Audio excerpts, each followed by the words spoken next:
The Secret Service is under scrutiny in the wake of two failed assassination attempts on former President Donald Trump over the summer.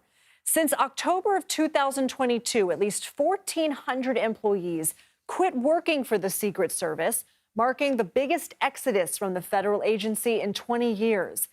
At the time of the first assassination attempt on July 13th in Butler, Pennsylvania, the agency was significantly understaffed. Roughly a week after the incident, the head of the Secret Service stepped down. 3 weeks later, Congress announced a bipartisan House task force to investigate what went wrong. Then, roughly 2 months later, a second apparent assassination attempt was thwarted at the former president's golf club in West Palm Beach, Florida. Eric Lipton joins us now. He's an investigative reporter for the New York Times who spoke with dozens of current and former Secret Service agents about what they consider underlying issues at the agency. Eric, so good to be able to talk to you about this. What are some of the factors that you found that are contributing to members leaving the agency? It's sort of a vicious cycle where they've had so many people leaving the Secret Service. They're quitting, they're retiring, they're transferring to other federal law enforcement agencies. That as you went down in the number of employees at the agency in 2022 and 2023, there were even fewer people left, and they were being worked even harder, more forced overtime, more travel, more time away from their families. And so then even more were quitting. So it's this vicious cycle that they were stuck in, even as they were approaching the 2024 election, which they knew was going to be a really busy time with candidates traveling around the United States. There was also a NATO summit this year at the UN General Assembly, a lot of really big events, a lot of demands for agents and coverage and protecting the president, the vice president, and candidates and other dignitaries. So it was a very difficult time. And they've been unable until recently to kind of stop this attrition problem. What are the consequences of this exodus? It meant that some of the more senior agents who were being asked to work excessive numbers of hours. I spoke with one agent out of the Boston field office who said as of September, he had worked over 600 hours of overtime. And he had worked so many hours of overtime that he'd actually hit the federal maximum cap for how much he could be paid. So when he was asked to work even more overtime, and when you mean asked, you mean he was told, he was working for free because he couldn't be paid anymore. So they were maxing out is the term they use. And imagine being told you must work this weekend, you must travel away from your family, but when you're working overtime, you will be working for free. That's a kind of an incentive for someone to quit or retire or transfer out. And that's the kind of thing that they've been encountering. So does the agency know about the frustration within its ranks? Are they doing anything to try and make up for some of this? They do know about it, and they've been trying to confront it. And not only have they been trying to hire more quickly, but they've been trying to find ways to incentivize some of their more senior people to stay. They've offered them bonuses in salary bonuses if you're close to retirement, but you're willing to stay longer. They've offered them, help with childcare costs.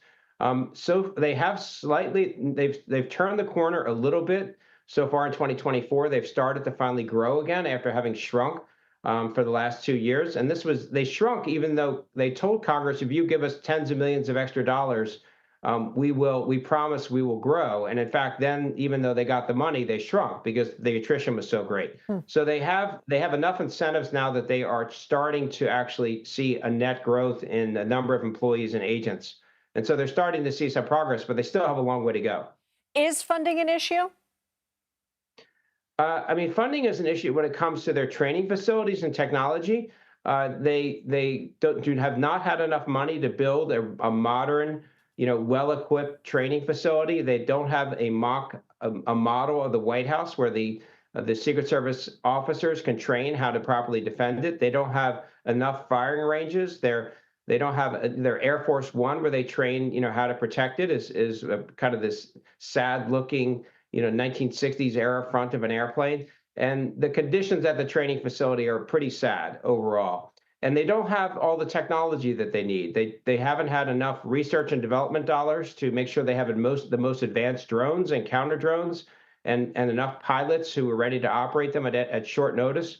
So I think money is part of the problem, but management has been an issue as well. What other important details did you uncover in your reporting that you think we should know about?